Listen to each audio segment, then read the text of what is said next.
Gejala itu sebetulnya untuk mengukur inhibisi aku rencananya mau pakai flanker test, Mm-mm. tapi karena aku belum pernah bikin alat ukur untuk mengukur inhibisi itu dalam bentuk aplikasi, jadi kemarin disaranin sama Kak Farah untuk bikin pakai OpenSesam. Oke. OpenSesam. Ya, gitu. Nah, tapi kemarin tuh aku udah sempat nonton juga tutorialnya, cuman ya em, udah ada gambaran tools, basic toolsnya, tapi masih belum bisa untuk ngaplikasiinnya gitu. Oke. Jadi harapannya hari ini adalah biar supaya kamu lebih terbayang kira-kira seperti apa sih program langkah-langkahnya, dan kalau misalnya ada langkah-langkah yang kamu stuck begitu bisa bisa diskusi gitu ya. Mm-mm, betul. Oke, Shiva. Shiva kalau Eh, 24 itu kamu pernah saya ajar nggak? Si Shiva Alifan. Hmm, dulu pernah biopsychology, Mas. Oh, Ya. pokoknya kamu yang dari Bekasi bukan sih? Oh enggak, aku Kemanggisan. Mahisen. Oke, baiklah. Gimana Kak Farah, kita Pokoknya mau tunggu dulu atau lanjut aja lah yang telat. Soalnya yang terutama yang anakku kemarin Hanif kan anakku? nggak mm-mm. Hanif kan nggak pakai ini ya Syifa ya, ingatku. Iya, dia nggak pakai ini aplikasi ini. Ya, Alifa bisa berbicarakah atau masih ada acara kantor? Kak, Ya, kedengar tidak ya? terdengar, terdengar. Boleh cerita sedikit ke Mas Wisnu mau bikin apa? Oke, baik. Selamat siang, Mas Wisnu. Sebelumnya Hmm. saya Alifa. Saya juga sama seperti Syifa, dibimbing skripsi oleh Kak Farah. Dan mungkin kalau untuk alat tesnya mirip-mirip dengan Syifa ya. Kalau Syifa mungkin mengukurnya inhibisi, kalau saya lebih ke task switching. Jadi Oke. kebetulan kemarin juga saya sempat dibantu untuk alat task switchingnya dari Kak Farah, itu sumbernya dari Mas Wisnu juga. Jadi Mm-mm. yang ingin di-develop itu kira-kira Mas Wisnu seperti sudah familiar ya, namanya task switching paradigm yang Mm-mm. bentukannya yang alternatif runs, bukan yang color and shape. Seperti Oke, itu sih. alternatif run. Jadi Ya, bukan yang ada queues-nya dulu. Pokoknya kamu ronde ini kamu apa gitu ya. iya, bukan yang itu jadinya. Oh, oke. Oke, kita mulai aja kali ya. Monggo. Ini gue akan share seluruh screen satu. Em, Afiliasi tidak mencerminkan afiliasi saat ini. Tulisannya masih Lab Psikologi BINUS. Mm-mm. Pun saat ini saya sudah tidak lagi bekerja di BINUS gitu ya. Tapi hari ini karena kita akan banyak menggunakan fasilitas BINUS, ini kita anggap aja sebagai sebuah apa ya, sebagai sebuah bentuk apresiasi lah gitu. Terima kasih Kak Farah sudah atas undangannya, Rira dan kawan-kawan lab untuk setting up hari ini. Saya kembali ke rumah kedua ke BINUS, cerita sedikit tentang beberapa hal yang kami dulu di lab kembangkan sama-sama. Saya, Rira, Kak Prita, Kak Lulu, Mas Budi, begitu. Senang juga mendengar kalau misalnya hari teman-teman di sini, Alifa, ya Siva juga tertarik untuk menggunakan. Jadi apa yang saya buat di sana itu kepake lah gitu. Mungkin yang bagian awalnya akan cepat aja karena tapi saya kira cukup penting juga untuk kalian berdua memahami apa sih bedanya yang akan kalian lakukan ini menggunakan aplikasi, kalau kita sebutnya computerized task, dibandingkan kalau kalian mengambil data menggunakan kuesioner gitu ya. Dan apa yang diukur di sini mungkin sedikit berbeda dibandingkan apa yang diukur menggunakan skala sikap gitu. Ini kemudian nanti kita akan sebut sebagai pengukuran objektif versus pengukuran subjektif. Sehingga nanti jangan kaget kalau misalnya kalian korelasikan terus nggak ketemu gitu ya. Memang apa ya? Memang marwahnya tuh beda gitu. Ada ada sedikit pertimbangan lah kenapa mereka mereka biasanya diukur, kalaupun diukur kemudian dibandingkan tuh harus dengan n yang sangat besar gitu ya. Oke. Nah, kalau kalian berpikir tentang eh, penelitian gitu kan sebenarnya kan ya ada banyak perspektif lah, tapi salah satu perspektifnya adalah kalian mau lihat sesuatu kemudian dibuat generalisasinya itu, atau kalian sudah punya asumsi terlebih dahulu, kemudian asumsi ini akan dicek. Nah, ini yang kemudian kita sebut sebagai pendekatan induktif versus pendekatan deduktif. Kalau kalian bandingin dengan teman-teman kalian, sebenarnya skripsi, bahkan di tempat saya kerja sekarang, di level S2, S3 gitu, sebagian besar itu masih pendekatan yang induktif. Jadi kita mencoba menarik pola-pola yang umum dari sejumlah pengamatan. Kalau kalian memikirkan jenis penelitian yang korelasional, ya inilah modelnya gitu, modelnya induktif. Kalian menarik sebuah pola-pola umum berdasarkan pengamatan-pengamatan khusus yang kemudian diagregat, dijadikan satu. Pola yang kedua adalah pola deduktif. Ini sebenarnya pola yang lebih capek, karena kalian sudah harus siap dengan, nah ini konsekuensinya kalian mau bikin eksperimen, gitu, kalian harus sudah siap dengan hipotesisnya dulu. Jadi nggak boleh, kalau di sini mungkin lebih bebas, kalian bikin pertanyaan penelitian, lalu tes gitu, korelasinya positif, negatif, dua arah, nggak apa-apa gitu. Kalau di sini biasanya udah terarah. Kalian udah punya hipotesis bahwa misalnya orang yang multitasking menggunakan media itu lebih bagus task switchingnya. Oh, oke, lebih bagus task switchingnya itu ngukurnya gimana? Kalau task switching yang lebih bagus itu biasanya lebih cepat di kondisi yang switch dibandingkan kondisi yang repetition. Jadi kalian di sini mengukur matriksnya adalah waktu reaksi. Waktu reaksinya harusnya lebih cepat dibandingkan waktu reaksi yang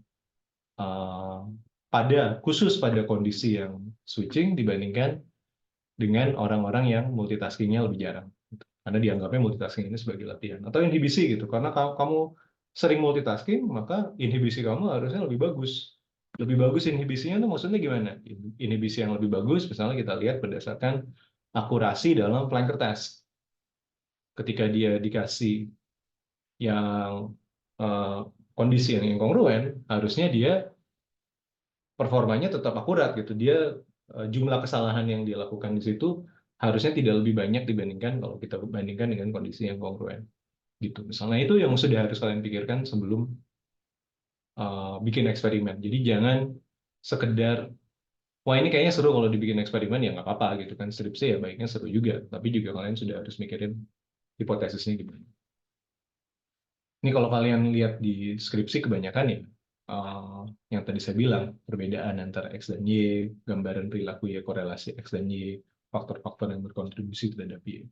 Tapi yang sifatnya eksperimen ini masih sangat sedikit. Sehingga ini yang memotivasi saya dan teman-teman waktu itu untuk ya udah kita bikin lab psikologi eksperimen di BINUS. Karena BINUS punya banyak duit dan di sumber dayanya untuk bikin laboratorium eksperimen.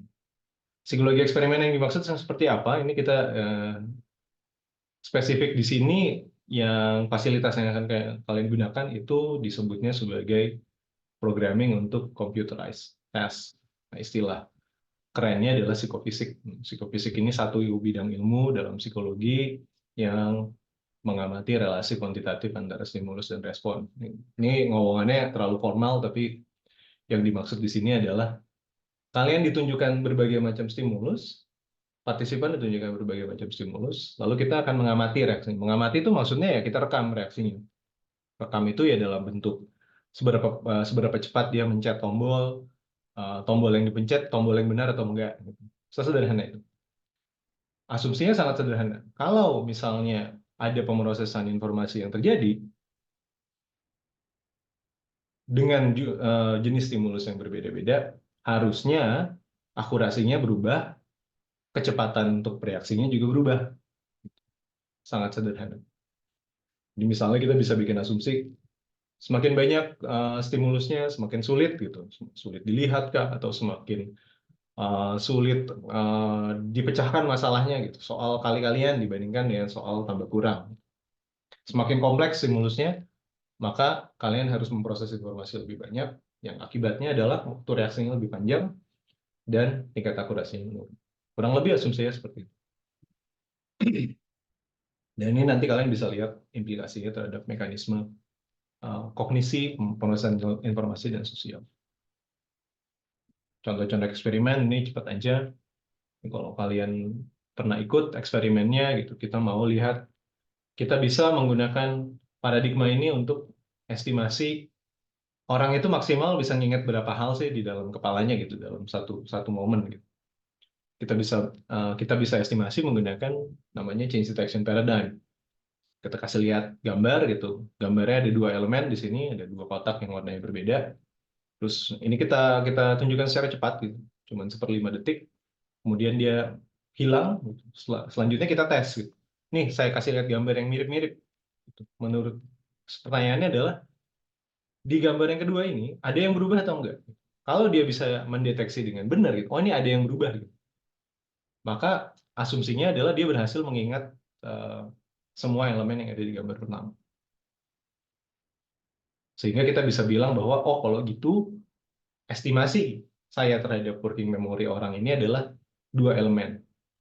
Nah, gambar ini kemudian bisa kita buat lebih kompleks gitu. Isinya jangan 2, ya 4, ya 8, 19 dan seterusnya. Di titik mana, pada angka berapa orang itu kemudian tidak mampu lagi mengingat. Nah, itu yang kita sebut sebagai oh, kalau saya kasih lihat gambar yang isinya itu lebih dari 4, ini temuan empirisnya ya. Kalau gambar yang diperlihatkan itu lebih dari 4, kemungkinan salahnya itu lebih besar. Sehingga dari situ kita bisa simpulkan bahwa ya kapasitas working memory, visual working memory dalam hal ini adalah 4, maksimal 4 deh gitu. Lebih dari itu kemungkinan ingatannya bisa salah. Nah, ini yang tadi saya bilang. Kita perbanyak elemen dalam sebuah gambar sampai kita tes gitu dengan kondisi yang berbeda-beda. Artinya ada kondisi yang gambarnya cuma dua kotak, ada yang 4 kotak, 6 kotak, 8 kotak. Kita tes dan kita lihat pada titik mana orang itu tidak berhasil mengingat lagi. Jawabannya sih biasanya 4. Walaupun ketika saya estimasi di BINUS itu jawabannya lebih dekat ke 2 daripada ke 4. Ini agak mengkhawatirkan juga. Gitu. Nah, ini yang tadi saya bilang, prediksinya. Nah, ini hasilnya. Jadi kalau kalian lihat, 4 itu ya gitu, tingkat kesalahannya sekitar 20%. Tapi begitu udah di atas 4, gitu, 6, sampai 10, ini makin dekat ke 0,5, 0,5. Jadi cara baca grafiknya adalah di sumbu X itu jumlah gambar yang kita perlihatkan, si titik-titik itu ada berapa warna, di sumbu Y itu adalah performanya. Gitu. Kalau hit rate itu artinya ketika berubah, dia bilang betul ada yang berubah gitu. Sedangkan false alarm itu ketika ada yang berubah, dia bilang ketika nggak ada yang berubah, dia bilang ada yang berubah. Jadi ini apa ya, tingkat kesalahannya yang satu, yang hit rate itu adalah tingkat akurasinya. Semakin banyak gambar yang kita perlihatkan, kita bisa lihat bahwa tingkat kesalahannya meningkat, tapi tingkat akurasinya juga menurun. Dan makin mendekati ke 0,5. Ingat, kalau 0,5 itu artinya dia nebak. Karena kan tiap gambar itu responnya cuma betul atau ada yang berubah atau tidak ada yang berubah. Kalau kita selalu bilang ada yang berubah, maka respon rate kita jadi 50%. Artinya semakin banyak yang diperlihatkan, semakin mendekati angka menebak. Gitu. Yang artinya kita tidak tahu orang ini tuh mengingat sesuatu atau enggak, gitu ya. Lalu misalnya ini yang kalian bisa coba juga eksperimennya di OSF. Ini yang namanya attention network task. Kita bisa mengestimasi 3 komponen atensi berdasarkan menggunakan satu eksperimen yang sama. Gitu. Gimana caranya gitu ya? Kita buat stimulusnya itu kompleks saja. Kompleksitas stimulusnya kita program. Nah, ini saya menggunakan istilah programming di sini. Kita program secara bertahap tingkat kesulitannya. Dari yang tingkat kesulitan sangat mudah gitu, cuma muncul stimulus atau nggak muncul stimulus. Lalu kemunculan stimulusnya itu bisa diprediksi atau enggak. Gitu. Lalu stimulus yang muncul itu kompleks atau sederhana. Nah, ini kan sebenarnya tingkat kesulitannya kita tingkatkan secara bertahap gitu ya. Tadi asumsinya adalah semakin sulit, waktu reaksinya semakin panjang. Nah, sehingga kalau kita program tingkat kesulitannya secara bertahap seperti ini, kita bisa membandingkan tiap-tiap tahap ke tingkat kesulitannya dengan membandingkan waktu reaksi antara tingkat kesulitan tahap 2 dikurangi tingkat kesulitan tahap 1. tingkat kesulitan tahap 3 dikurangi tingkat kesulitan tahap 2 dan seterusnya. Kebayang ya? Oke, sampai sini dulu. Kebayang nggak? Sebenarnya nanti ketika memprogram eksperimen itu kalian akan melakukan apa? Dan tujuannya apa? Terus apa yang akan di data apa yang akan direkam gitu. Wah, ada Suster Vero. Halo.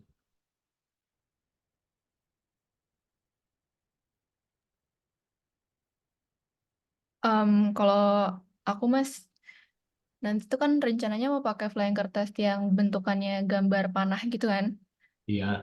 Nah, terus di bayanganku nanti em, apa ya, perhitungannya cuman dari seberapa cepat dia menjawab benar. Jadi jumlah jumlah jawaban benarnya itu nanti diperoleh, Hmm. jumlah salahnya diperoleh. Terus udah sih sebenarnya gambarannya baru sampai situ untuk dapetin datanya. Hmm. Ya memang datanya akan seperti itu gitu. Cuman pertanyaannya adalah asumsi bahwa kalau dia jumlah benarnya banyak gitu, apa artinya buat flanker test ini kan mengukur inhibisi misalnya. Apa artinya buat inhibisi? Apakah misalnya orang yang jawaban benarnya lebih banyak dibandingkan dengan orang yang jawaban benarnya lebih sedikit itu inhibisinya lebih bagus misalnya. Itu satu. Yang kedua, em, inhibisi ini kamu lihat berdasarkan apa? Karena nanti datanya banyak.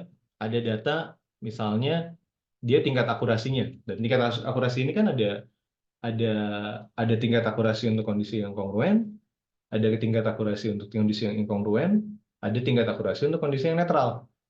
Ini kamu lihat di figur 1B ini. Yang mana yang menunjukkan inhibisi? Apa yang inkongruen doang atau yang netral doang? Atau misalnya lebih kompleks lagi. Inhibisi itu dibuktikan dengan waktu reaksi inkongruen dikurangi waktu reaksi kongruen untuk partisipan yang sama. Artinya kan ini untuk mendapatkan angka yang menunjukkan inhibisi perlu ada tahap-tahap tertentu. Jadi nggak langsung. Ini yang membedakan juga dengan pengambilan data yang bentuknya skala gitu. Kalau skala kan kamu tinggal jumlahin aja kan per dimensi atau whatever lah.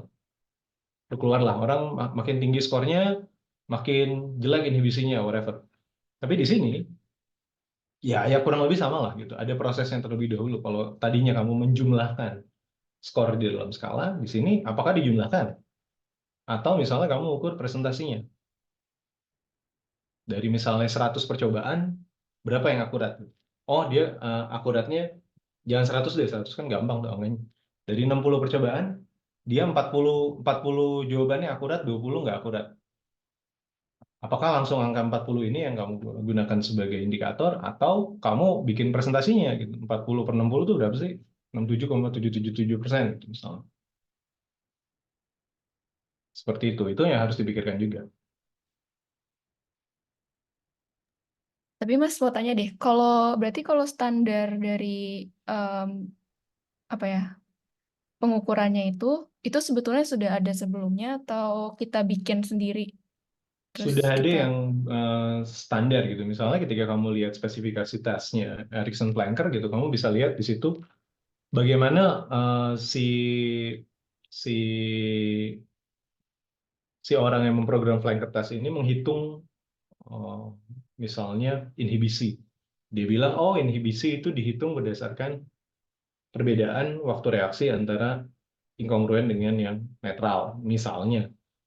Ya udah kamu ikutin definisi itu. Gitu. Atau kamu juga bisa bilang, walaupun demikian, gitu, walaupun sudah didefinisikan seperti itu, cuman saya punya alasan tertentu yang kemudian mendorong saya untuk bilang bahwa enggak, kalau dalam penelitian saya, inhibisi itu cukup dilihat dari waktu reaksi dia untuk yang inkongruen aja. Ya selama kamu bisa mencari alasan pendukungnya, nggak masalah juga. Gitu. Jadi tingkat kompleksitasnya akan ada efeknya ke akurasi dari apa yang kamu ukur. Biasanya semakin kompleks, ya semakin akurat apa yang kamu mau ukur. Gitu. Tapi kalau misalnya wah terlalu kompleks nih ini untuk level skripsi dan untuk level saya mau buat ini lebih sederhana ya nggak apa-apa juga. Tapi kan kamu harus paham juga bahwa hasil pengukurannya mungkin tidak seakurat seharusnya begitu. Bayang?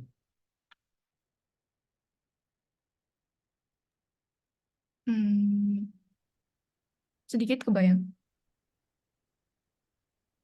Oke, lanjut dulu. Nah ini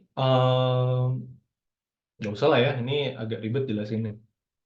Jadi kita menggunakan change detection test yang sama uh, untuk misalnya menelaah nggak cuma perilakunya, tapi juga misalnya komponen neuralnya, gitu.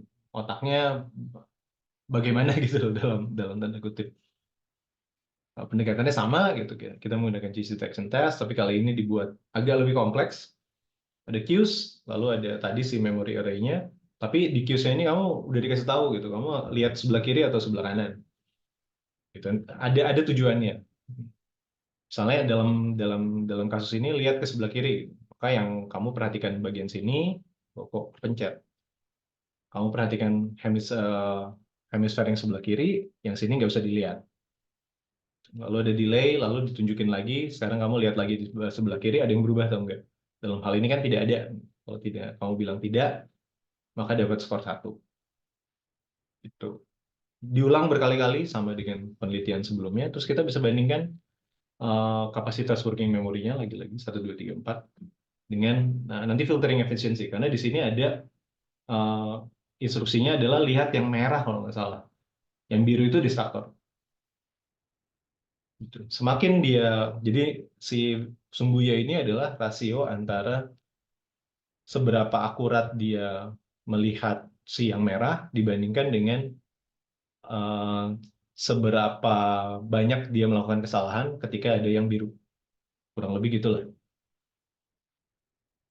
Jadi semakin bagus filtering efisiensinya, artinya dia tidak pernah terdistraksi dengan garis-garis yang biru gitu ya. Nah, kenapa tadi harus lihat kiri, harus lihat kanan? Karena kita akan mengukur gelombang EEG-nya, tempelin elektrod. Nah, dalam EEG ini ada yang namanya contralateral delay activity. Jadi amplitudo gelombang otak yang munculnya itu agak belakangan gitu, dan munculnya di hemisfer yang berbeda. Dan ini menunjukkan semacam kemampuan atensi lah. Terus kita bisa bandingkan gitu, apakah gelombangnya berbeda pada orang yang memori kapasitinya, tadi kan kita bisa bilang estimasi memori kapasitinya di awal, memori kapasitinya tinggi dibandingkan yang memori kapasitinya rendah. Ternyata orang yang memori kapasitinya tinggi, gitu, dia bisa mengingat yang 6, 8 gitu, masih lancar lah. Dibandingkan yang ya cuma 2, 4 gitu. Yang terjadi adalah, kan tadi ada kondisi yang garisnya merah aja, ada kondisi yang garisnya ada yang merah, ada yang biru. Garisnya yang merah ini ada yang garis merahnya sedikit, ada yang garis merahnya banyak. Itu ya. Pertama kita bisa bandingkan performa seseorang ketika garis merahnya sedikit dengan garis merahnya banyak. Kalau sedikit, amplitudenya juga kecil. Ini yang warna hitam. Itu artinya nggak perlu memproses informasi terlalu banyak lah. Itu kira-kira menginterpretasinya begitu. Kalau banyak, ternyata amplitudenya meningkat. Gitu. Amplitudo tuh ini ya, apa namanya, perbedaan si garis ini naik atau turun gitu, sejauh mana dia berbeda dari nol. Makin tinggi ya amplitudenya makin makin berbeda gitu, makin makin banyak aktivitasnya, makin keluar banyak listrik. Nah, yang terakhir kita bisa bandingkan apa yang terjadi kalau seseorang itu diminta mengingat dua dua merah dengan ada yang dua biru. Yang dua biru ini ingat, nggak perlu diingat yang biru itu ada yang berubah atau enggak. Yang terjadi adalah kalau orangnya working memory capacity tinggi, dia itu amplitudonya itu keluar energinya hanya sebanyak kalau dia itu mengingat garis merahnya cuma 2. Artinya dia dia betul-betul menghiraukan si yang biru ini gitu. Nggak diproses. Kenapa? Karena kalau diproses kan harusnya butuh listrik lebih banyak. Nyata enggak. Sedangkan pada orang yang working memory capacity-nya rendah, amplitudonya itu lebih mirip dengan yang garis biru. Artinya, kita bisa interpretasinya sebagai, oh berarti yang biru, si garis-garis biru ini, kayaknya sih diproses juga sama orang-orang yang working memory capacity-nya rendah. Sehingga temuan utama dari paper ini adalah, jangan-jangan orang-orang bodoh itu bodoh bukan karena nggak bisa mengingat, tetapi karena dia mengingat hal-hal yang nggak penting, yang seharusnya tidak perlu diingat. Kurang lebih gitulah kesimpulannya. Tapi poin saya di sini adalah si eksperimen yang tadi sangat sederhana, menggunakan waktu reaksi bisa kalian gunakan untuk bisa dikombinasikan dengan paradigma yang lain. Dalam hal ini kalian tempelin EEG untuk mengestimasi, mendapatkan insight yang berbeda lagi gitu. Kali ini kalau tadi insight-nya hanya tentang perilaku, sekarang juga bisa melihat insight apa sih yang terjadi di kepalanya gitu ya. Nah ini misalnya, saya mau bidang ilmunya sosial gitu, bisa juga gitu kita menggunakan programming eksperimen seperti yang kita lakukan sekarang, namanya implicit association test. Kalau kira-kira idenya seperti ini, kalau saya nggak punya bias dalam kepala saya, maka ketika saya mengevaluasi apa yang saya evaluasi itu seharusnya tidak dipengaruhi oleh hal-hal yang nggak ada hubungannya dengan apa yang saya evaluasi. Kurang lebih gitu lah. Misalnya kita mau lihat orang itu rasis atau enggak sih. Oke, pertama-tama kita minta dia untuk mengkategorikan kata gitu. Kata yang positif, kata yang negatif.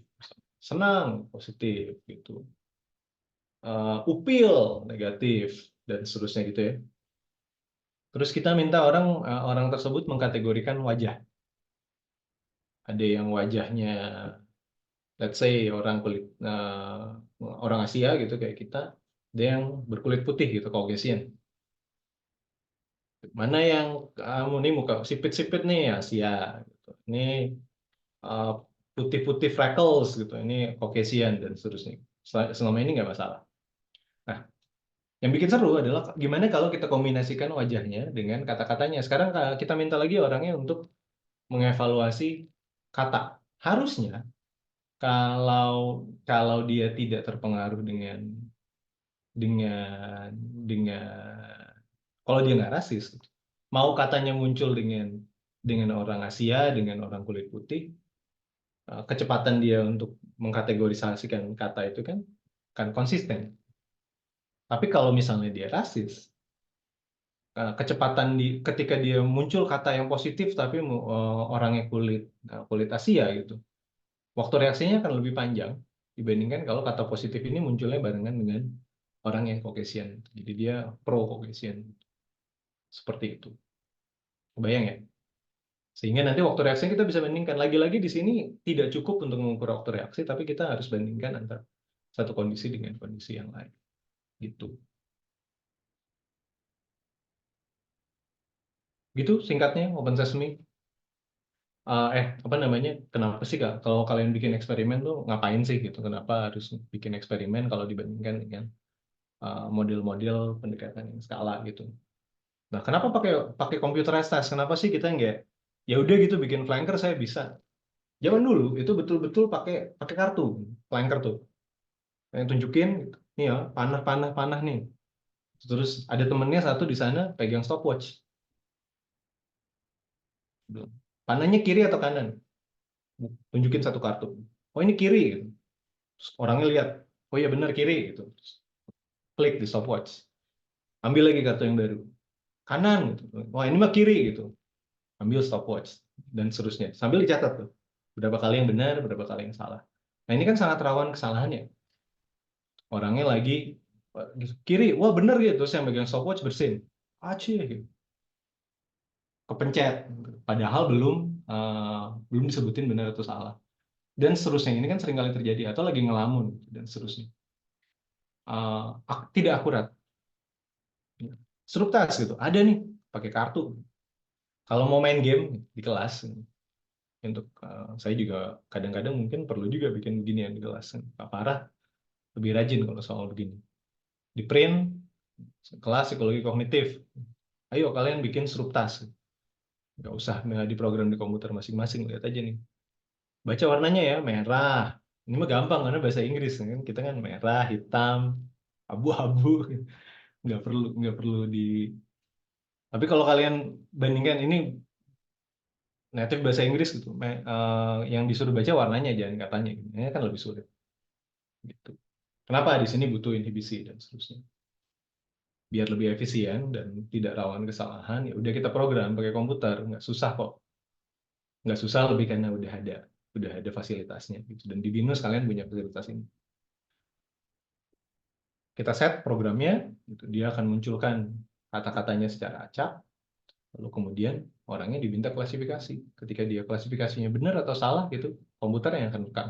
Nggak perlu secara manual menghitung satu-satu orangnya akurat atau enggak. Kapan kalian menggunakan ini? Kalau kalian emang tadi ya, ini kena lagi-lagi pertanyaan saya gitu. Kapan kalian pakainya? Kalau kalian memang butuh indikator-indikator yang presisi gitu. Sampai ke milidetik. Perbedaan waktu reaksinya 25 milidetik. Nah, ini harus pakai OpenSesame. Misalnya. Tapi saya misalnya mau lihat bagi kecepatan dia membaca sebuah teks gitu. Kalau teksnya banyak kata-kata rasisnya gitu. Misalnya gitu ya, kalian bikin eksperimen. Dibandingkan teks yang jumlah katanya sama tapi nggak banyak kata-kata rasisnya. Kalau orangnya rasis, dia harusnya lebih cepat nih baca yang banyak kata-kata rasisnya. Misalnya kalian bikin hipotesis gitu. Nggak perlu pakai OpenSesame. Set aja di Lime Survey. Kalian juga punya kalau Lime Survey. Nanti bisa tanya Kak Rira, pakainya Lime Survey gimana. Gitu. Gitu deh. OpenSesame, kalian udah download, udah coba tutorialnya. Ya, kurang lebih pengantarnya ya ini Graphical Experimenter Builder. Jadi kalian bisa memprogram eksperimen. Tapi tidak perlu tahu sintaksnya. Kalian tinggal, oke, item yang ini saya mau taruh di sini, item ini saya taruh di sini, dan seterusnya. Open source, nggak perlu bayar. Dan siapa aja boleh utak-utik source code-nya. Tapi jangan kalian utak-utik ya kalau nggak ngerti. Bisa dipakai di platform yang macam-macam juga. Nah, ini saya bilangnya tugas Simon, tapi karena tadi ada yang saya tuh cuma bisa nemenin kalian sampai jam 3. Jadi rasanya sih lebih bagus kalau kita coba tas satu, kita program satu tas yang kalian beneran akan pakai, tapi salah satu aja, karena nggak mungkin dua-duanya nih, kalau dengan waktunya 1 jam. Gitu. Kira-kira mau program tas yang mana?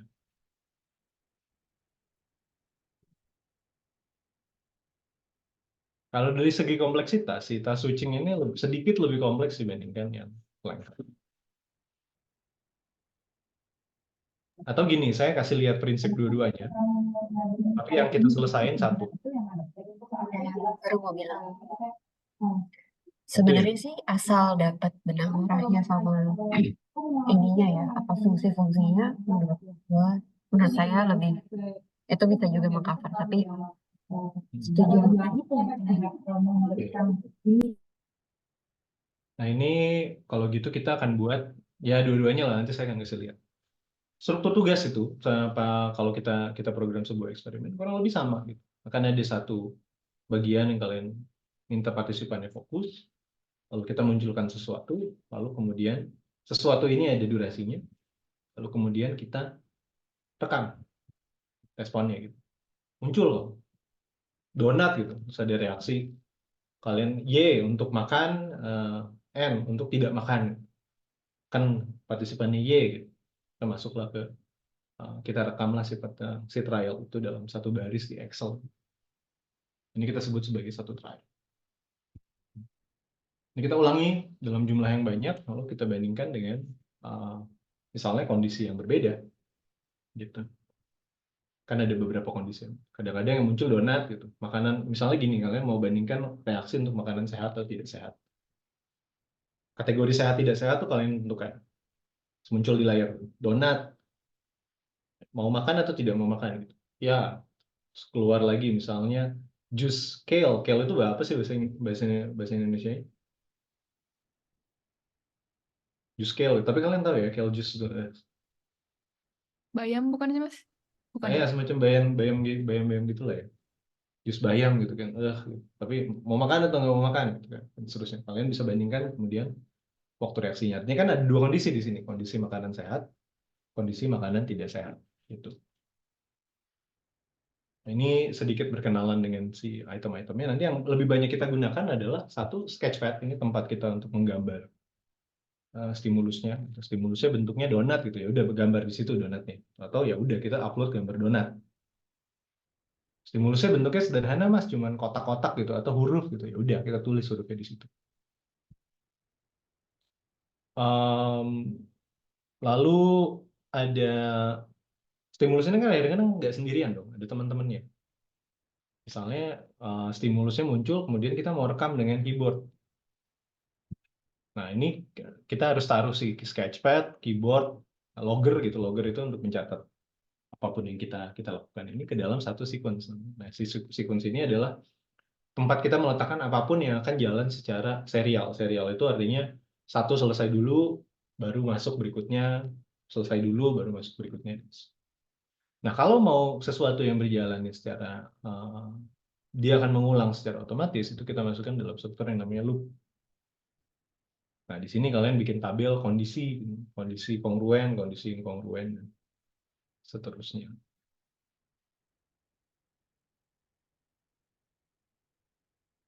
Gitu. Dia akan lebih kelihatan lah kalau ketika kita praktik. Begitu? Sudah lebih. Ya, nantilah kita coba. Kan kalian udah coba juga sebenarnya tutorial. Ini nggak usah. Nanti kita akan buat tugas yang berbeda. Oh, masih alamat emailnya binus. Udah ganti. Oke ya, kita masuk praktik. Ada pertanyaan dulu nggak?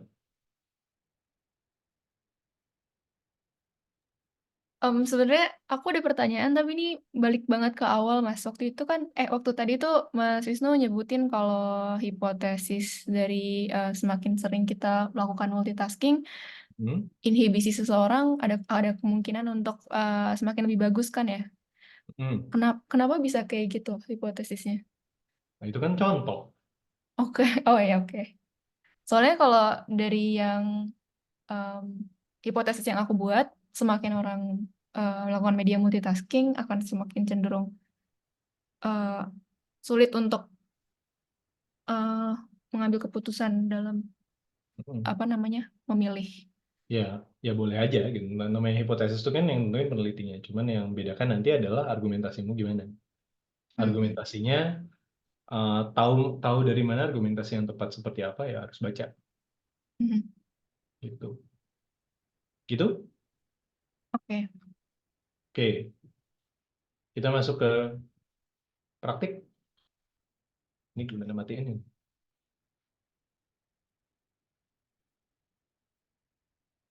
Ini oke. Nah, di layar kalian sekarang apakah udah kelihatan Open Sesame atau masih? Oh ya, belum share screen lagi. Belum share screen. Sekarang udah kelihatan? Sudah. Udah. Oke, bikin yang mana dulu ya? Yang lebih gampang itu adalah yang flanker test. Jadi kita akan bikin flanker.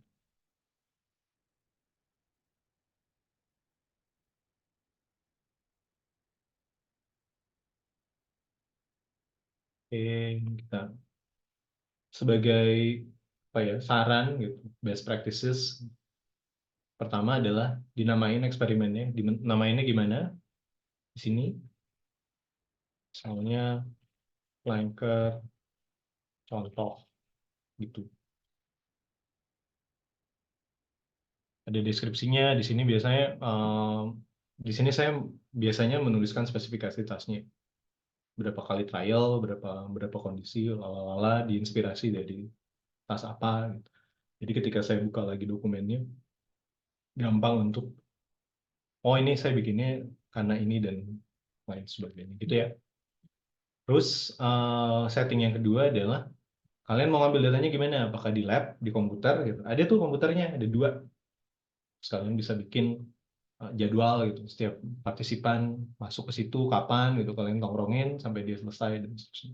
Tapi artinya kalian ambil datanya harus benar-benar nongkrongin partisipannya. Keuntungannya adalah datanya kalian tahu betul bahwa akurat, partisipannya nggak sambil ngelamun, dia nggak pakai pergi ke WC dulu dan lain sebagainya gitu. Tapi kerugiannya adalah kalian harus nongkrongin tuh partisipannya. Jadi nggak bisa yang udah ya kamu kerjain tugas ini terus saya pergi makan bubur atau gimana. Pilihan lain adalah kalian buat ini online Nanti saya akan kasih lihat juga caranya. Lalu kemudian di di upload di server. Udah ada juga di Binus. Nanti saya akan kasih lihat caranya, sehingga nanti kalian bagikan linknya ke partisipan secara online. Ini artinya kalian tidak perlu factoring, tidak perlu mengawasi ketika pengambilan data. Tapi kalian nggak tahu nih di rumah itu dia bikinnya sambil dia bikinnya di mana gitu, apakah di rumah, apakah di kafe, apakah di ruang tamu, apakah dia konsentrasi atau enggak, terusnya. Dan kalian nggak bisa setting komputernya harus sama dan lain sebagainya, karena bisa aja yang satu komputernya lebih lemot dari yang lain, walaupun ini efeknya kecil sih, negligible gitu. Nah, ini pilihannya, katakanlah kalian mau bikin eksperimennya online, maka pilihannya adalah browser OS web gitu. Terus ada resolusi layarnya berapa gitu, kita ambil aman aja. Sekarang resolusi layar itu biasanya sudah 2K 1920 kali 1080. Tapi tidak semua monitor itu, saya masih ketemu kadang-kadang partisipan yang monitornya monitor lama. Nah, kebanyakan monitor sekarang itu kalian, saya bisa bilang 99% itu rasionya 16:9. Jadi widescreen gitu ya. Nah, ini kalian lihat 1024:768 ini sebenarnya rasio zaman dulu nih, 4:3. Jadi misalnya kita mau buat, ambil tengah-tengah deh, 1600 kali 900. Jadi dia akan otomatis scaling kalau misalnya resolusi monitornya lebih gede dari resolusi yang kalian inginkan gitu, dia akan scaling up. Jadi layarnya tuh nggak kosong. Kalau sebaliknya juga, untuk kalian settingnya ini terlalu tinggi nih, dia akan scaling down. Gitu. Terus setting yang berikutnya adalah kalian tentukan warna di layar sama warna stimulus kalian. Defaultnya adalah stimulusnya putih, layarnya ya ini 3D 3846 ini kayaknya hitam-hitam gitu lah. Coba kita lihat.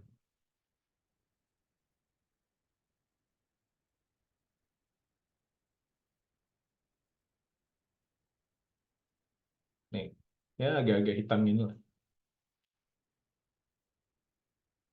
Gitu. Apalagi settingnya. Fontnya saya mau buat, saya sukanya serif gitu kayak Times New Roman gitu ya, boleh aja gitu. Maka masukkanlah serif. Ini ada contohnya nanti keluarnya kayak gimana. Atau saya mau sans serif kayak Arial, ya boleh juga. Calibri, sans serif. Ini yang standar nih yang mono ini. Jadi kayak typing komputer gitu. Ini kalau untuk programming gitu, ini yang paling gampang untuk dibaca sebenarnya. Saya sih biasanya dibiarin default. Terus fontnya itu mau berapa pixel. Kalau kalian lihat sini 18, yang segede gini nih. Kalian bisa buat ini widescreen, keluarnya di sebelah yang berbeda. Bisa dibuat untuk widescreen.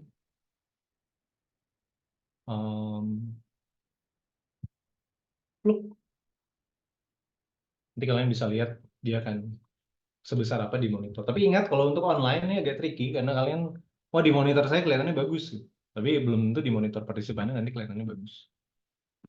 Gitu. Jadi ya kira-kira gini, kalau saya sih biasanya heuristiknya adalah si angka ini adalah angka, nggak boleh lebih kecil dari rata-rata usia partisipan saya gitulah kira-kira. Jadi kalau partisipan saya agak tua, yang orang kantoran, saya set misalnya 28. Tapi nanti akan jadi kelihatan dia akan jadi segede apa. Tapi kadang-kadang kalian partisipannya mahasiswa gitu. Kalau kita set di 20 gitu nggak apa-apa juga. 18 terlalu kecil. Ini bisa selalu diganti kalau nanti udah Bisa. selesai Dan untuk harusnya. tiap sketchpad nanti bisa diganti juga. Jadi setting ini bisa kalian ganti kapan aja. Gitu. Nah, kalau udah, jangan lupa untuk save.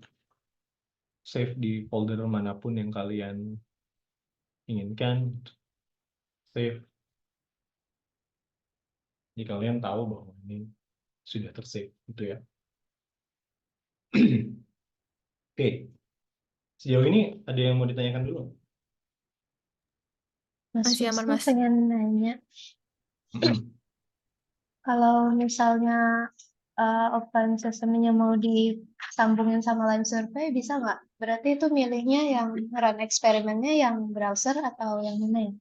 Kalau mau sambung sama Lime Survey itu harus yang browser, artinya kalian harus ngambil datanya online. Kecuali kalian ngambil datanya di lab. Di lab itu, Rira, di lab itu ada internet ya? Aduh, Mas. Ada. Jadi kalian bisa tuh si data di komputer, habis itu bukain Lime Survey di situ. Boleh aja, tapi kan harus ada identifier-nya lah gitu. Nah, misalnya nomor partisipannya. Jadi kalian bisa nanti mencari, oh sini nomor partisipan segini, data Lime Survey-nya yang nomor partisipannya segini juga gitu. Kalau mau online itu di OSF saya sudah masukkan beberapa contoh, agak ribet. Saya nggak yakin bisa dijelaskan hari ini, tapi ini butuh sedikit usaha gitu ya. Tapi di situ ada dokumentasinya juga kok. Ada script di situ di OSF. Nanti Rira bisa kasih tahu, Mbak Rira, Kak Rira bisa kasih tahu skripnya ada di mana untuk menyambungkan OSF dengan OSF. Open Sesame dengan Lime Survey atau sebaliknya. Misalnya kalian bikin ya udah nih partisipannya ngisi Lime Survey dulu, habis dia selesai dari Lime Survey, dia otomatis akan masuk ke Jatos gitu kan, tempatnya OS Web ini. Bisa tuh nanti otomatis nomor partisipannya akan terkirim dari satu platform ke platform yang lain. Tapi ini ada skripnya udah saya buatin di OS Web gitu. Gitu. Dan sebaliknya, saya mau bikin eksperimen dulu, ntar di akhir eksperimen dia akan diarahkan ke Lime Survey, bisa juga. Nah, skripnya ini, dia hanya menyimpan, dia hanya meneruskan nomor partisipannya. Jadi untuk membantu kita untuk sinkron datanya. Tapi nanti narik datanya harus dari dua tempat juga. Kalau Open Sesame ini nanti masuknya di Jatos namanya, Lime Survey ya masuknya di Lime Survey. Begitu. Oke, makasih banyak Mas Wisnu. Oke. Apa ya, kita bikin flanker nih. Bikin flanker. Saya biasanya lebih suka, ini kan kita bisa start dengan beberapa model yang berbeda. Saya lebih suka untuk selesaiin trialnya dulu, baru nentuin dia loopingnya seperti apa. Ada orang yang lebih suka tentuin loopingnya dulu, baru bikin trialnya, nggak masalah. Kalau saya lebih suka bikin trial. Nah ini new sequence gitu kan. Tadi kan saya udah bilang nih, kalau mau sesuatu yang berjalan secara serial, ambil dari sequence. Sequence itu yang ada tanda panah ke bawah. Ini kita sebut sebagai trial sequence. Nah, isinya apa? Kalau flanker itu kan sebenarnya kita cuma, kamu dikasih queues, nih perhatiin di tengah-tengah. Kenapa sih queues itu penting? Karena walaupun secara konsisten stimulus itu kita munculkan di tengah-tengah, bisa aja pas sebelum trial mulai, partisipan itu lagi lihat ke arah lain gitu.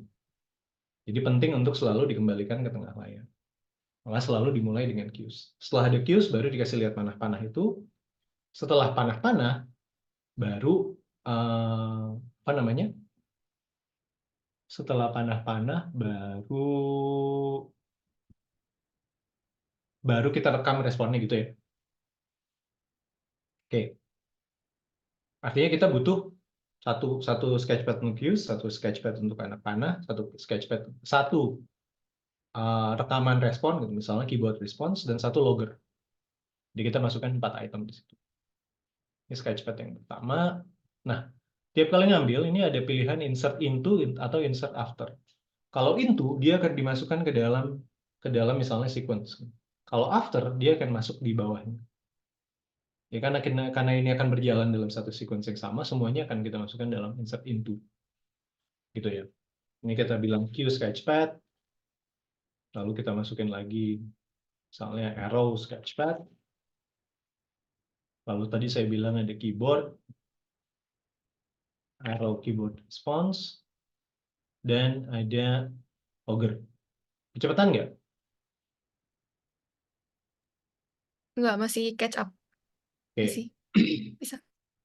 Terus, masing-masing ini pertama adalah kita, nah, banyak yang bisa disetting. Tapi saya biasanya memilih untuk setting, saya mau nunjukin apa dulu. Misalnya, saya mau ngatur gambarnya dulu deh. Ya udah, pertama fixation cross. Ini ada fixed dot element di sini, yang bentuknya kayak target. Taruh aja di tengah. Udah, beres sketchpad. Yang pertama, gambarnya. Lalu yang kedua, saya mau bikin panah-panah gitu. Nah, ini macam-macam nih caranya. Kalian bisa gambar panahnya, atau pakai teks, atau gimana gitu. Paling mudah itu pakai teks. Kenapa? Karena nanti di looping table ya, kalian tinggal masukkan aja teksnya. Jadi kita bilang, ya udah pakai teks nih. Jadi teksnya kita buat agak besar lah. Nah, ini misalnya kita buat yang versi kongruen aja deh. Ini cuma sebagai contoh. Ini placeholder aja. Nanti kita akan ubah lagi. Kita akan program. Misalnya semuanya ke kanan. Gitu. Pluk, keluar tuh kanan. Kecil banget. Kita buat lebih besar. Gimana caranya? Sini ada kanan atas, select view, view strip. Keluar tuh. Nah, ini parameternya. Fontnya tadi 20. Karena kita udah set di awal kan 20. Terus ada nih, warnanya putih, belakangnya hitam. Dia tidak bold, dan seterusnya. Sini misalnya saya buat jadi 4. Pluk. Jadi gini kan? Gitu. Ya, lalu apa? Kita tentukan responnya. Misalnya, kita buat instruksi, kalau anak panah yang di tengah itu ke kanan, maka tekan tombol apa namanya, garis miring. Saya lebih suka pakai F dan J sih. Kenapa? Kalau kalian cek di keyboard masing-masing sekarang, F dan J itu ada jendolannya tuh. Jadi kalian bisa merasakan, oh ya ini si tombol-tombol itu ada di mana. Partisipannya nggak usah lihat dulu respon, nggak usah dilihat dulu keyboard. Maka di sini saya bilang load response-nya adalah F dan J. Ini dipisahkan dengan semikolon. Kalau pakai arrow langsung nggak bisa ya, Mas? Ya boleh aja. Di sini, Oh, oke. list available keys-nya nggak ada juga kok. Arrow itu ada di loh kok. Wah, kacau nih. Dia belum update ke yang baru. Arrow itu kalau nggak salah namanya gini, left dan right. Tapi bisa aja saya keliru. Coba deh left right gitu. Oh, kayaknya iya di Mas, left right. Soalnya kemarin tutorialnya gitu. Hmm. Contoh yang Ketuk Capybara. Pakai left right gitu misalnya boleh juga. Terus di sini ada correct response. Ini kosongin dulu aja. Dan time out. Dia itu munculnya berapa lama. Ini kita tentukan belakangan dulu. Tapi yang penting kita udah tentukan bahwa yang partisipan boleh pencet. Selain itu kalau pencet itu tidak akan terekam. Itu adalah panah ke kanan, panah ke kiri. Nah, yang terakhir yang paling penting adalah di log. Nah, logger ini nggak perlu di setting apa-apa. Kalian bilang aja automatically log all variables. Kecuali kalian nanti udah lebih canggih gitu. Saya nggak mau semuanya masuk. Saya mau tentuin variabel apa aja yang masuk.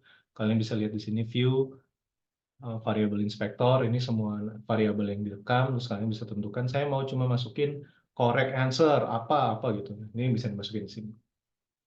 Gitu.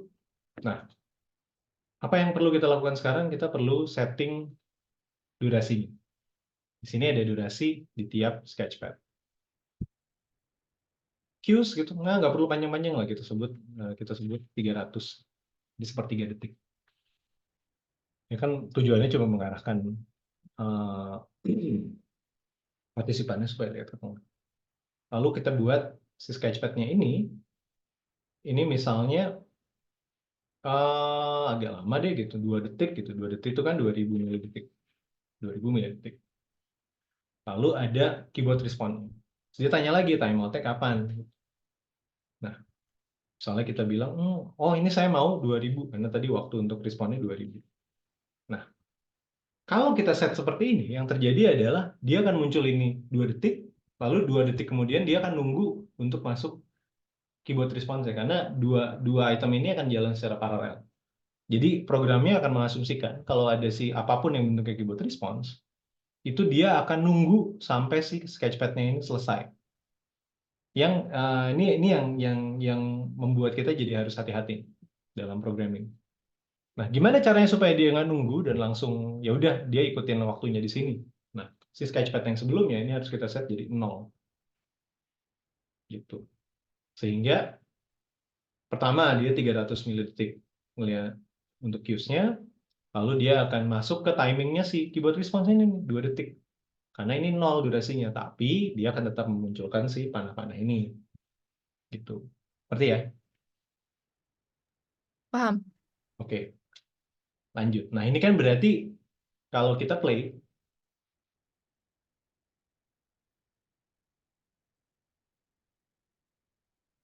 quick run aja lah. Quick run. Coba di mana dia?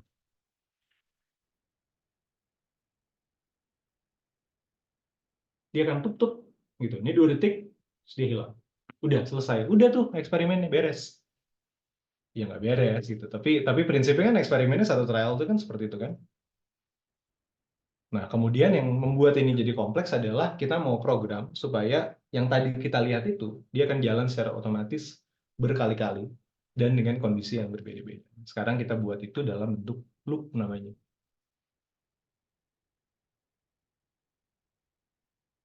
Dimasukkan si elemen yang namanya loop ini nih. Loop lama.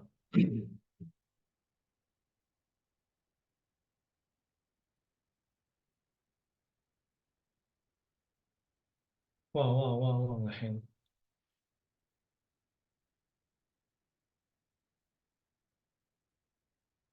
Akhirnya, oke. Si loop ini kita sebut sebagai trial loop. Lihat lagi settingnya. Mau running apa nih? Gitu. Running si trial sequence. Maka kita pilih si trial sequence. Pluk. Dia akan otomatis untuk masuk ke dalam sini. Yang ini tinggal dihapus. Salah. Harusnya sequence. I see. Oke. Oke, masukin lagi. Tadi si trial sequence. Gini-gini deh. Gini. Set after. Terus ada Q. Ada arrow. Ada keyboard response. Ada logger. Tadi posisinya gini kan ya? Trial loop. Terus no item selected. Jangan diklik di sini. Karena nanti dia akan bikin kopinya double. Nah, yang kalian lakukan adalah ambil ini, di drag, masukin ke sini, insert into. Look. Gitu. Artinya si trial loop ini akan running si trial sequence sekarang. Apa yang di running? Nah, di sini kita tentukan nih kondisi-kondisinya gitu. Misalnya di sini kita bilang kondisinya ini adalah kolom condition.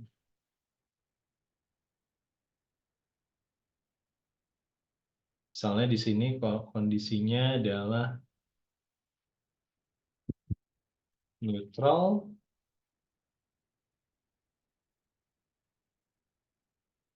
kongruen, kongruen.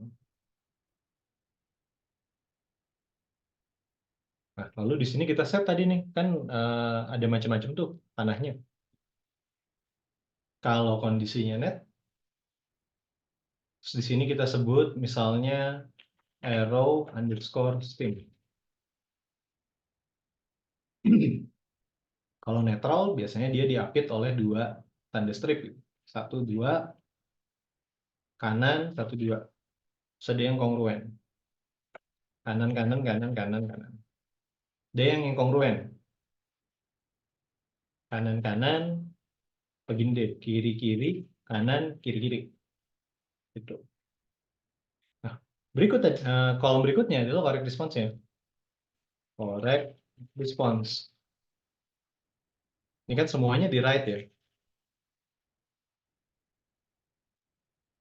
Gitu. Ini kalau tanda panahnya ke kanan. Kita harus buat satu set lagi nih kalau tanda panahnya ke kiri. Strip, strip, kiri, strip, strip. Terus kiri, kiri, kiri, kiri, kiri.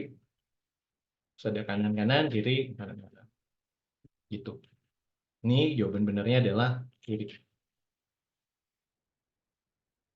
Nah, artinya tiap kali trial dia akan, nah tadi kan ada beberapa pilihan tuh. Satu, repeat, ini mau diulang berapa kali. Ordernya mau random, mau sequential. Kalau random itu artinya dia akan secara acak ambil satu row dari sini. Kalau sequential, dia akan ambil row 1, udah ditampilin row 1 nih, terus row 2, row 3, dan seterusnya. Gitu. Paham? Paham, Mas. Oke.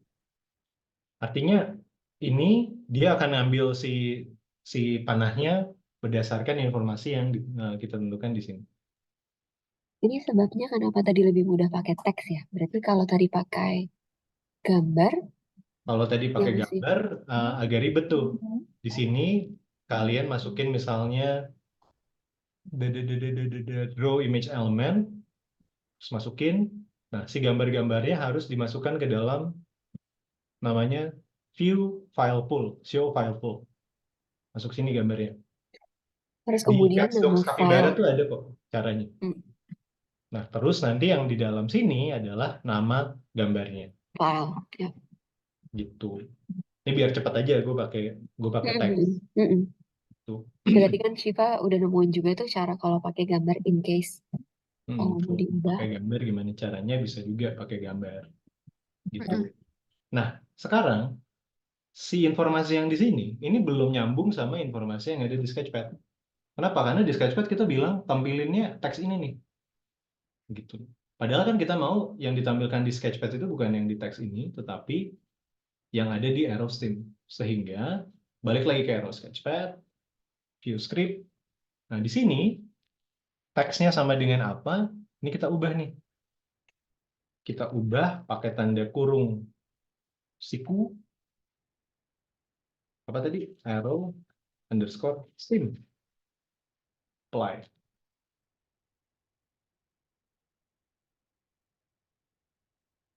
Oh, harusnya nggak ada ininya ya.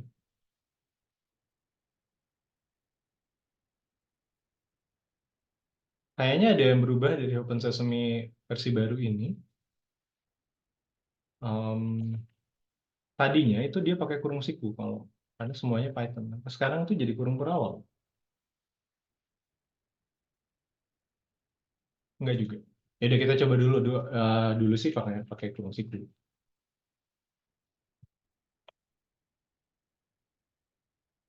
Nah, ini kita ubah jadi arrow stem. Look, karena arrow stem ini ada di sini, dia harusnya akan ngambil dari sini. Tapi kan kita nggak mau dia ngulangnya cuma 6 kali nih, selesai.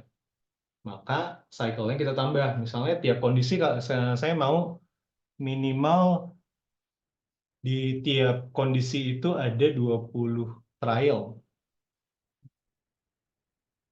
Banyak kan nggak ya? 20 trial. 20 kali 6 itu 120, nggak banyak. Maka kita bilang bahwa ini semua diulangi 20 kali. Save, kita play lagi, kita lihat apa yang terjadi. Sekarang, dia akan secara otomatis mengambil dari, nah, si angka-angka yang tadi kita, spesifikasi yang tadi kita udah sebut. Gitu. Nah, ini kan saya belum ngapa-ngapain nih. Tiap kali dia ada di kiri atau di kanan.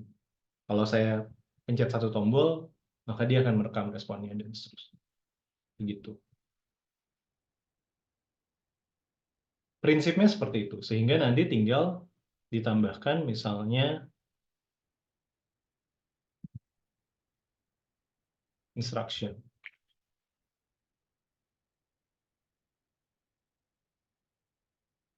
Selamat datang dalam eksperimen Flanker. Tugas Anda adalah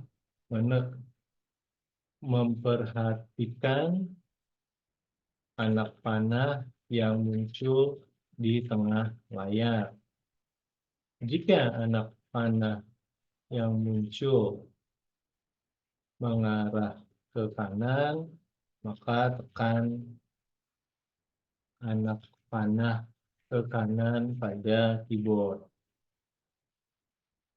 Jika anak panah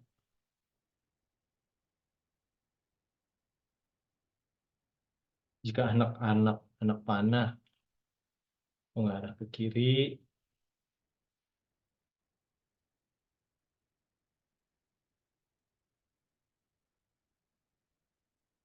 oke, lalu misalnya kalian bilang tekan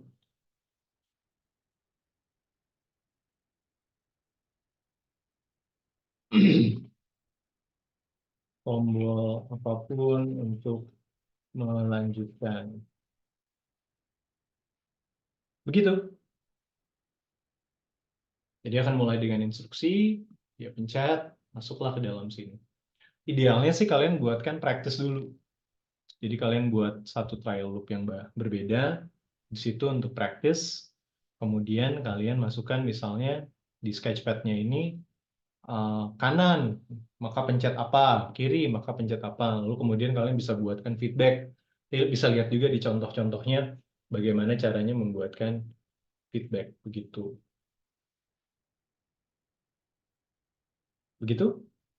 Kebayang, Syifa? Kebayang, Mas. Cuman aku tuh masih bingung bagian loggers ya. Mm-mm. Em, Soalnya kan apa ya? Aku belum kebayang nanti datanya masuknya gimana. Terus tadi kan lewat Jatos ya Mm-mm. hasil datanya. Oke, kita kita teruskan ya. Kalau gitu trialnya jangan dibuat banyak-banyak nih. Kita buat 6 kali 5 itu udah berarti 30 ini. 30, 3, 3. Ini 3 kali cuman untuk contoh kan ya. Lalu tadi saya berasa sketchpad Qs-nya ini terlalu cepat gitu. Gimana ya? Kita panjangin aja deh gitu. Kita buat ini jadi 500 gitu. Ini lalu ada loggernya. Oke, ini kalau kalian mau ekspor ke Jatos, maka sini ada view gimana ya? Tools, OS Web Jatos. Sini kalian ada pilihan export to Jatos Archive. Di sini jangan lupa tik dulu browsernya full screen dan udah ekspor. Ekspor ke contoh. Tuh. Nah, terus kalian ke Jatos tuh. Dia tanya Kak Rira ya. Download kalian harus minta dibikinin login.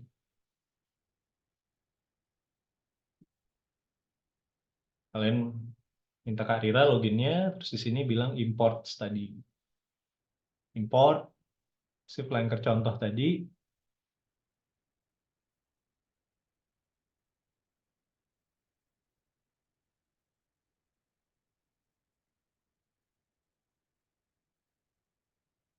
Ada flanker contoh. Nah, terus kalian bisa buat pertama adalah study links-nya. Sini kita bilang general multiple study link. Nah, lalu keluarlah dibikinin sama Jatos tautannya. Tinggal kalian copy, lalu kalian bisa buat buka di halaman yang beda. Artinya eksperimen yang tadi itu sudah diupload ke server. Kita bisa mengakses ini secara online. Dan link ini juga yang nanti akan dimasukkan ke time survey gitu kan ya Mas? Ya, betul. Jadi kalau kalian mau sambungkan dari satu tempat lain ya, masukin ke dalam link ini untuk redirect-nya. Nah ini tadi layar saya lebih gede daripada pixelnya, jadi dia kelihatan agak kecil. Tapi kalau di Jatos kalian bisa scroll up, scroll down, wow, wow, wow, wow, wow. Karena udah key press itu. Tadi apa kanan, kanan kiri ya, kanan, kanan.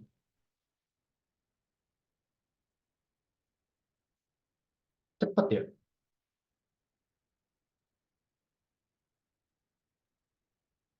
Ah, salah kan? Oke, udah tuh, udah selesai. Udah selesai, seharusnya di sini kalian bisa lihat ada bagian di results. Datanya masuk mana? Datanya masuk sini nih. Gitu. Kok ribet?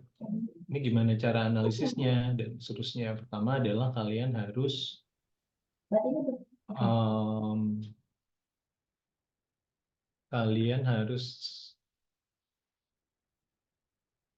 begini. Kita coba satu kali lagi biar datanya tuh nggak cuma satu. Ini kan cepat aja kan tadi. Anchor contoh ini study links general multiple. Nah, kali ini saya akan bikin dia jawabannya ngasal gitu ya. Kita bisa lihat. Bup.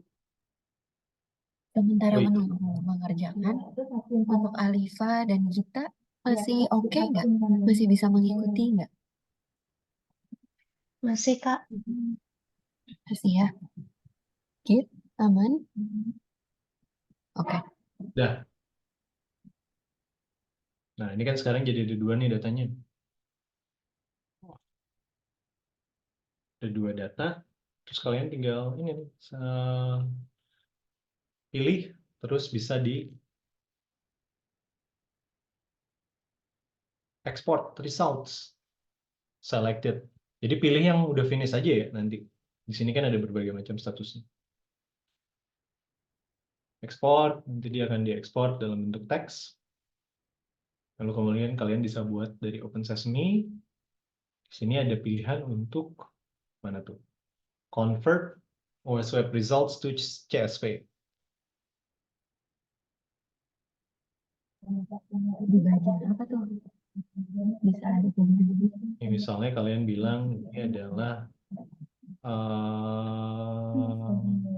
apa namanya? Blanket data.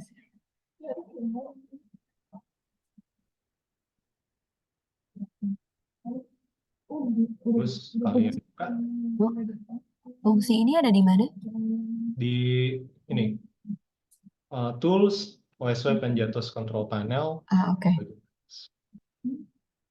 Ya, terus kalian buka nih.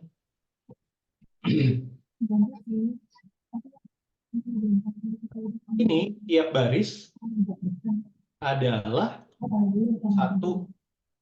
satu trial setiap kali kita pencet sesuatu. Nanti akan ada kolom yang namanya study result ID. Mana ya? Study result ID. Ini baru 2 partisipan ya. Nah ini, ada 2 partisipan nih, partisipan 5971 dan 5970. Ini di JATOS Study Result ID. Nah ini ada ini kolom akurasinya, dia misalnya jawabannya benar atau salah gitu. Korek itu 0, kalau salah 1 itu kalau benar. Lalu di sini misalnya ada juga conditionnya, tadi kan kita udah sebut ya, kondisinya ada yang kongruen dan netral. Kalian bisa cocokkan juga, kalau yang netral benar nggak ada stripnya? Ada. Kongruen benar nggak? Benar nggak stimulusnya yang ini? Benar, dan seterusnya. Itu dicek dulu. Lalu berikutnya adalah ada response time. Response time. Ini adalah waktu reaksinya untuk tiap apa namanya untuk analisisnya gimana nanti minta Kak Farah ajarin pakai pivot table.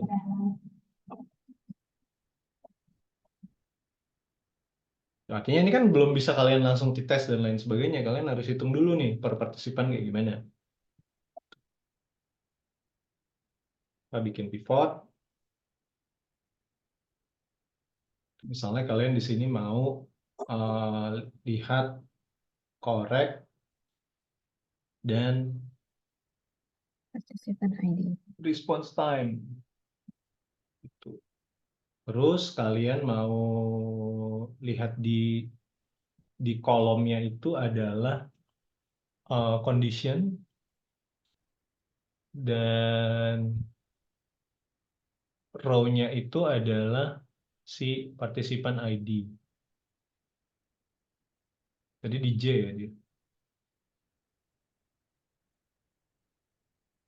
gitu. Nah, ini kan kalian yang kelihatan di sini adalah sum. Adalah kita nggak mau sum, kita maunya average. Ini ada di field settings, average. Terus ada response time, ini juga average. Jadi kelihatan tuh nanti partisipan ini dia inkongruen berapa, neutral berapa, yang kongruen berapa, akurasinya 83%, 60% sama 100. Ini 100%. Lalu untuk response time-nya segini, segini, segini. Sekalian misalnya mau buat filter juga nih, response time-nya nggak boleh yang terlalu cepat atau yang terlalu panjang. Harus juga di sini di filter. Bilang kalau response time itu tidak boleh. Gimana caranya, Far? Kalau bilang dia nggak boleh lebih besar lebih kecil dari 200 gitu. Kayaknya ada di settingnya deh. Atau nanti di datanya juga bisa diiniin sih. Gitu. Nah, itu kalian nanti tanya ke Bisa. Farah gimana caranya gitu. Saya nggak terlalu paham kalau pakai Excel. Gitu ya. Nanti terus data ini yang kemudian kalian korelasikan dengan misalnya kuesioner dan lain sebagainya. Itu Syifa, Hmm, kebayang nggak? Oke, kebayang Mas. Oke. Nah, sekarang ini tinggal 10 menit. Kayaknya nggak cukup kalau kita bikin untuk task switching, tapi saya akan coba ya. hmm. Ini Kan kita secara prinsip udah kebayang kayak fungsi sketchpad, terus fungsi apa gitu ya, Alifa ya. Jadi mungkin bisa Ya, Kak. langsung di skip kayak tips and tricksnya aja kayak gambarnya atau apa aja gitu yang perlu diperhatiin. untuk task switching dan kan kemarin tadi saya bilang agak sedikit lebih rumit. Coba ya kita kita kita buat baru task switching contoh. Nah, tadi kan siapa namanya? Alifa mau bikin yang alternating run gitu ya. Alternating run itu artinya dia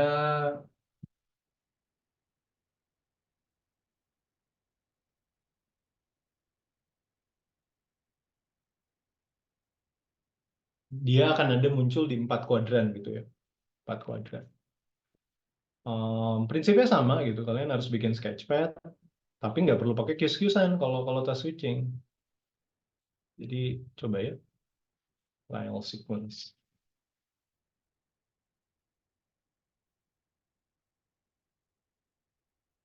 Kita bisa pakai beberapa sketchpad. Lalu tiap sketchpad itu muncul 1, 2, 3, 4, 1, 2, 3, 4, 1, 2, 3, 4.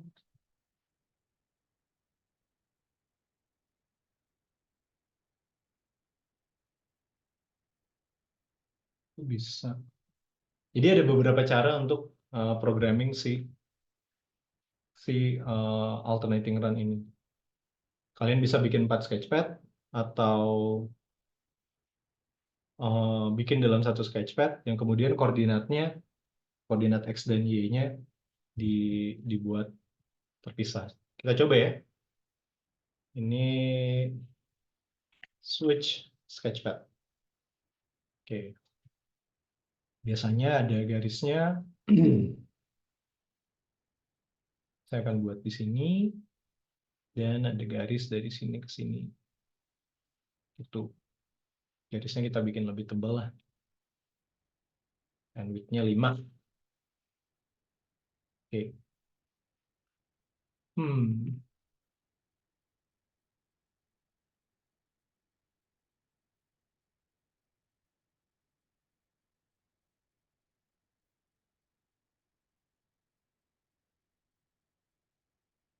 Oke. Coba ya. Pakai teks.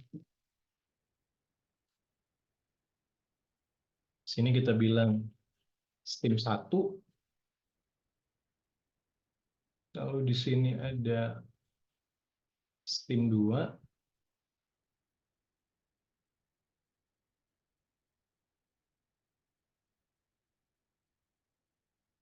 Ini tengah nggak sih?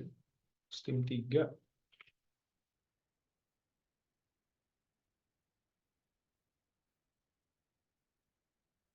Sini ada Steam 4. Oke, kita buat dia agak besar fontnya.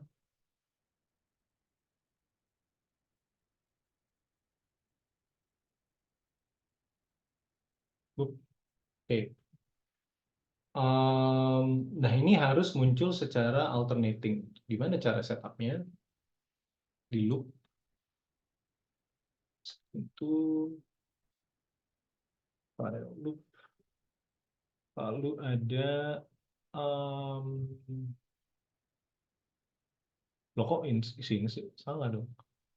Sini trial loop, trial sequence, sketchpad, terus ada keyboard response, dan ada logger.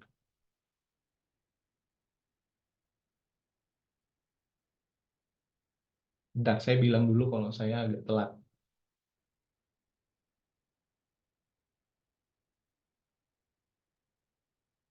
Iya. 10 menit, 10.30, 10 sekarang jam berapa sih? Di sana jam 9. 10 jam 9. Oh, mundur. 11.30. Oke, masih aman. Saya yang nggak aman nanti sebenarnya jam 3 ada rapat tadi. Titip ya. Oke. Em, Tadi sampai mana? Balik lagi ya, si Alternate. si Ya, bikinnya mau gimana? alternateran itu. Jadi saya kasih lihat prinsipnya aja ya, si siapa? Alifa tadi. Iya, Mas. Jadi nanti kamu harus Boleh. eksplor sendiri bagaimana menyelesaikannya. Tapi prinsipnya seperti ini. Jadi dia akan keluar ini secara alternate. Tapi kita harus set di sini nih. Switch. Gimana ya?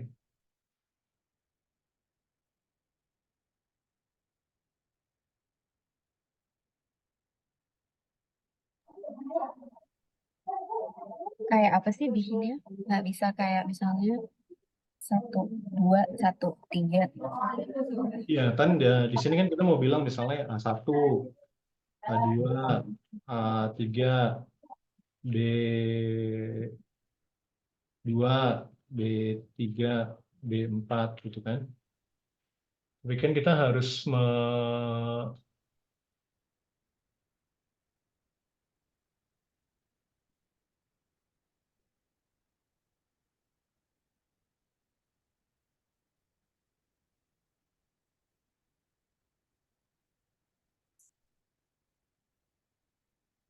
ya nggak bisa gini. Dia harus misalnya ini stem, expose, expose, gitu ya, condition. Nanti dia ya ya. Itu. Jadi expose, expose condition, terus misalnya ini B4,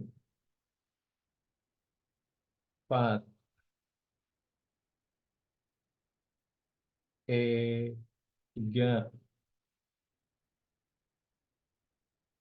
J5 gitu ya. Tapi kalian bayangkan ini kombinasi antara ganjil genap, ini misalnya sekarang kombinasinya adalah ini dan genap, ini dan ganjil, ini dan genap, ini dan ganjil gitu ya. Nah, condition itu nggak bisa ditentuin di alternating data switching, karena yang harus menentukannya itu di uh,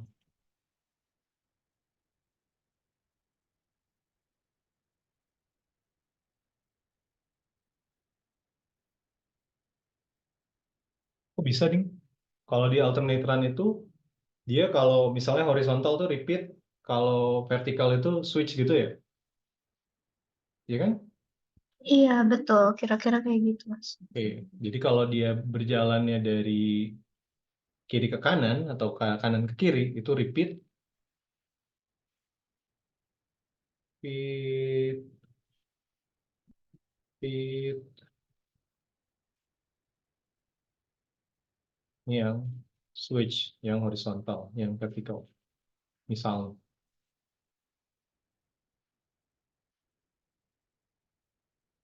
oke. Em, terus, ini berarti nggak boleh begini nih.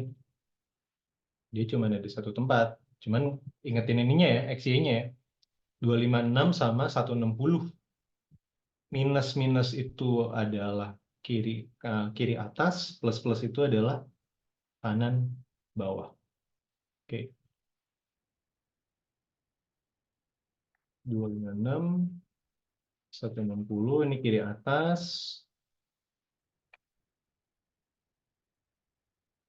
kanan atas,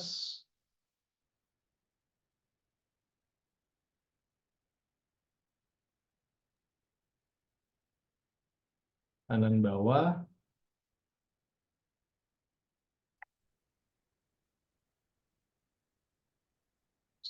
160. Ini kan kiri bawah. Gitu kan? Oke. Kalau dia bergerak dari di sumbu X, maka dia repeat. Oh enggak, kondisi pertama itu nggak bisa. Kalian baru bisa bisa bisa bisa lihat dia Bisa. repeat atau switch di kondisi yang mulai dari row 2 dan seterusnya gitu ya. Oke. Berarti yang pertama, Yang pertama itu NA oh, gitu. Dan ini harus kita geser. Uh, tuh. Ini correct answer-nya Mas, kosong. tapi biasanya bukannya switch-nya setelah 2 trial ya. Jadi setiap 2 trial switch, terus setiap dua Oh iya ya, trial kayak setiap gitu dua nggak sih? trial switch. Artinya kan setiap dua trial juga repeat dong. Oh iya Jadi, benar. ini kan dari ini kan kita belum bilang dia correct answer yang mana. Kita baru set Ah, dia itu akan repeat atau akan switch gitu ya. Nah, terus misalnya kalau di horizontal kita tentukan pergerakan horizontal, kita tentukan kamu harus klasifikasi huruf konsonan atau huruf vokal. Kalau konsonan dia tekan huruf tekan huruf F.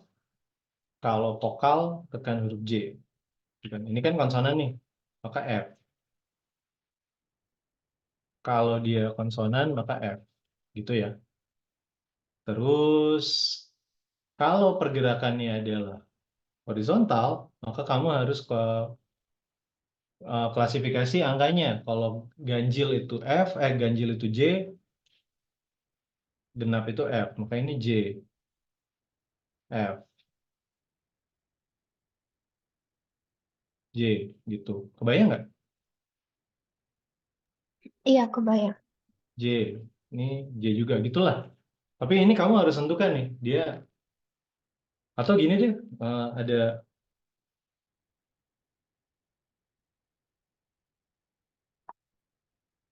udah, kalau sudah, ini kita hapus, sisain satu gitu ya.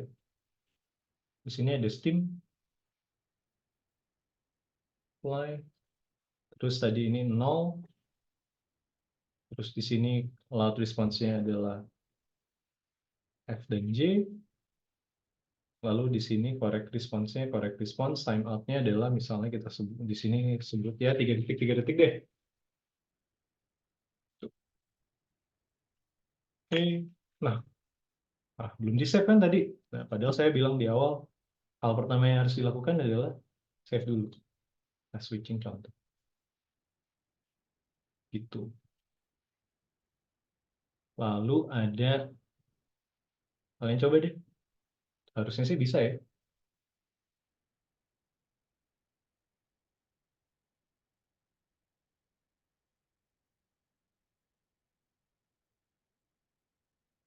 Oh, belum. Sorry. Kita belum set posisi X dan posisi Y-nya.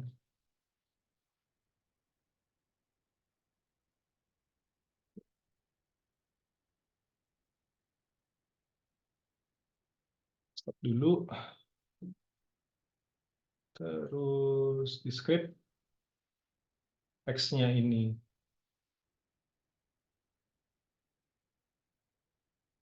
expose, Y-nya adalah Y post. Gitu. Jadi dia akan bergerak mengikuti si ketentuan yang kita tulis di sini. Jangan lupa masukin ini ke dalam sini juga.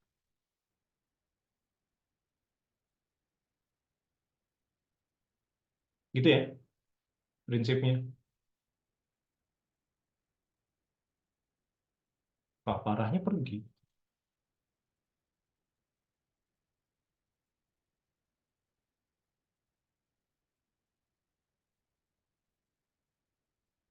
Oh, alah. Belum di set untuk Jatos. Oke. Save.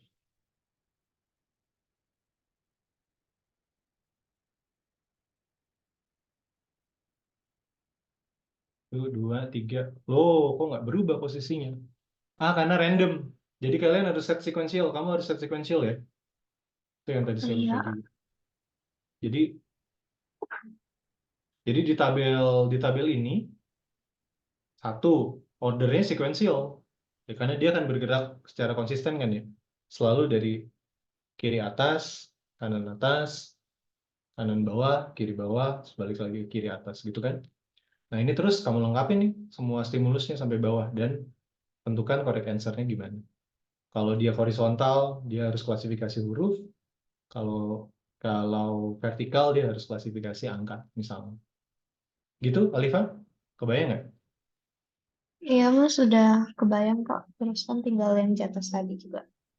Oke, jadi nanti prinsipnya sama kok. Tinggal diekspor, masukin ke Jatos, terus nanti kamu bisa bikin link. Gitu?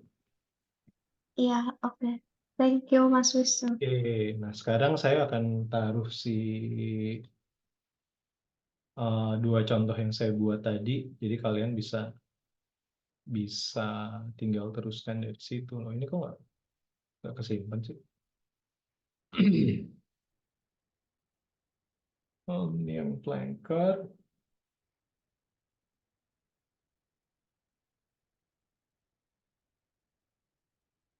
Ini yang tas switching. Gitu, udah lihat di chat? Sudah, Mas. Oke. Begitu, sudah dari saya sekian. Semoga kalian bisa mengikuti dengan baik. Kebayang apa yang harus dilakukan. Nanti minta tolong Karita untuk buatkan account Jatos. Kalian bisa terus coba-coba deh. Oke, makasih, Mas. Makasih Mas Wisnu dan Kak Rira. Oke. Kalau tidak ada tambahan lagi dari